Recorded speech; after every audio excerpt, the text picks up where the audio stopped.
Assalamualaikum warahmatullahi wabarakatuh. Alhamdulillahirrabbilalamin. Wabihi nasta'inu ala umuri dunya wadin. Wassalatu wassalamu ala asrafil anbiya'i wal mursalin wa ala alihi washabihi ajmain. Puji serta syukur kita panjatkan kehadirat Allah Subhanahu wa taala, Tuhan yang Maha Kuasa, Tuhan yang telah memberikan karunia kepada bangsa kita. Daratan yang luas, lautan yang luas, yang terdiri dari adat istiadat suku bangsa. Dan ini merupakan warisan bagi bangsa kita yang kita harus bangga terhadap bangsa kita sendiri. Namun pada saat ini, bangsa kita sedang dilanda musibah, yaitu mewabahnya virus corona atau COVID-19. Virus yang berasal dari Wuhan, Tiongkok ini telah menginfeksi jutaan umat manusia di dunia. Bahkan ratusan ribu orang meninggal dunia. Tetapi juga ada yang sembuh, termasuk di negara kita. Tetapi dampak yang ditimbulkan dari virus corona ini luar biasa. Bagaimana terhadap ekonomi? Banyak perusahaan yang gulung tikar, banyak masyarakat yang kehilangan pekerjaan, banyak masyarakat yang kehilangan penghasilan. Begitu juga di dunia pendidikan. Bagaimana memaksa siswa untuk belajar di rumah. Tetapi ini pun memberikan permasalahan tersendiri. Bagaimana proses belajar mengajar yang tadinya di sekolah sekarang harus bergeser di rumah.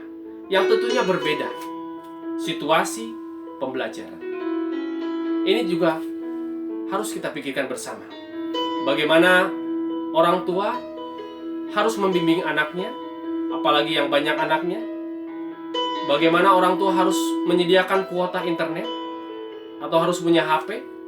Tidak semua orang mampu untuk membelikannya. Ini juga menjadi permasalahan. Di daerah-daerah banyak anak yang tidak terjangkau oleh internet atau tidak terjangkau oleh sinyal. Bahkan mereka harus lari ke gunung untuk mendapatkan sinyal atau lari ke sawah untuk mendapatkan sinyal. Ini pun menjadikan permasalahan. Pemerintah menyarankan untuk bagaimana belajar melalui TPRI. Ini bisa menjadi solusi, tetapi hanya sebatas memberikan pengetahuan. Karena misalkan kelas 1 sampai kelas 3 disamakan materinya, 4 sampai 5 harus sama juga. Tetapi di satu sisi sekolah memiliki tuntutan kurikulum. Bagaimana mereka harus belajar sesuai dengan perencanaan pembelajaran yang sudah dijadwalkan oleh sekolah. Ini pun menjadikan permasalahan tersendiri bagi kita. Lalu bagaimana solusinya? Jangan sampai pendidikan ini turun atau kualitas pendidikan ini turun.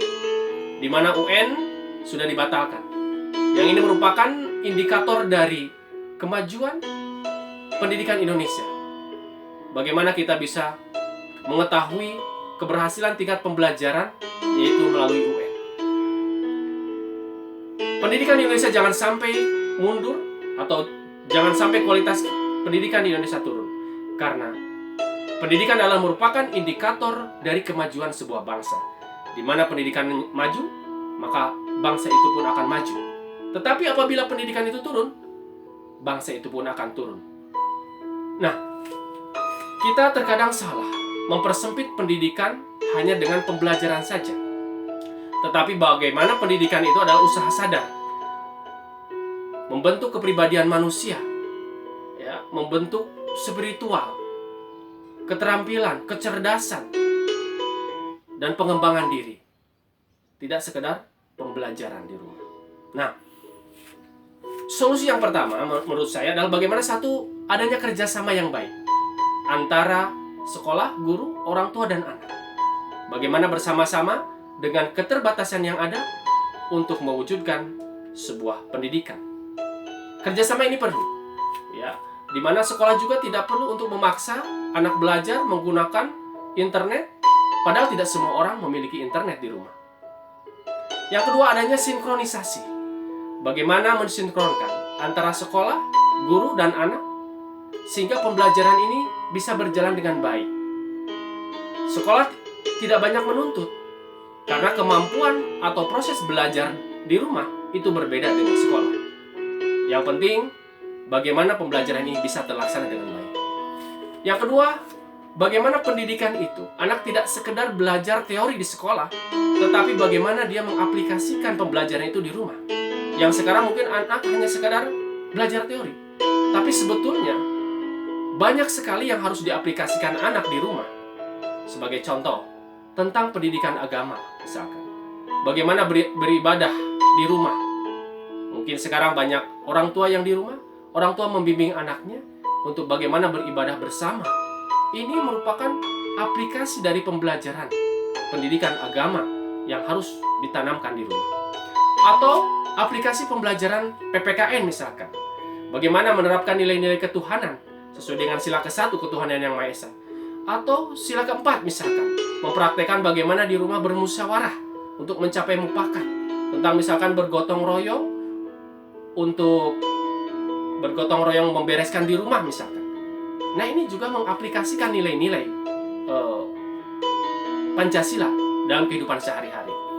Ataupun bagaimana misalkan di rumah orang tua di satu sisi dituntut untuk membereskan masalah di rumah tangga, tetapi di satu sisi harus membimbing anaknya. Misalkan dalam satu kegiatan, ibu misalkan memasak. Saya rasa itu bisa dijadikan pengamatan bagi anak untuk bagaimana anak juga mempraktekkan ya pembelajaran, misalkan mempraktekkan masak, ada prakaryanya di situ, ada kegiatan ekonominya, ada kegiatan ekonomi matematika. Misalkan anak disuruh oleh orang tua untuk berbelanja ke warung, berapa pengembaliannya, berapa bahan dan sebagainya. Atau ketika dipraktekkan bagaimana misalkan memasak ikan. Nah, ini bagaimana dikaji melalui IPA misalkan. Apa kandungan gizi, lalu bahan-bahannya apa. Kemudian juga bisa melalui bahasa Inggris, bahan-bahannya apa ditranslate ke bahasa Inggris. Atau bahasa Indonesia ada narasinya. Ini bisa menjadi solusi bahwa pembelajaran di rumah itu bisa menyenangkan juga. Ya. Jadi bagaimana aplikasi pembelajaran di rumah. Nah, ini sangat tertantang. Bagaimana anak memiliki life skill, ya, kecakapan hidup, ya, kecakapan hidup. Bagaimana anak yang tadinya tidak bisa memasak nasi jadi bisa.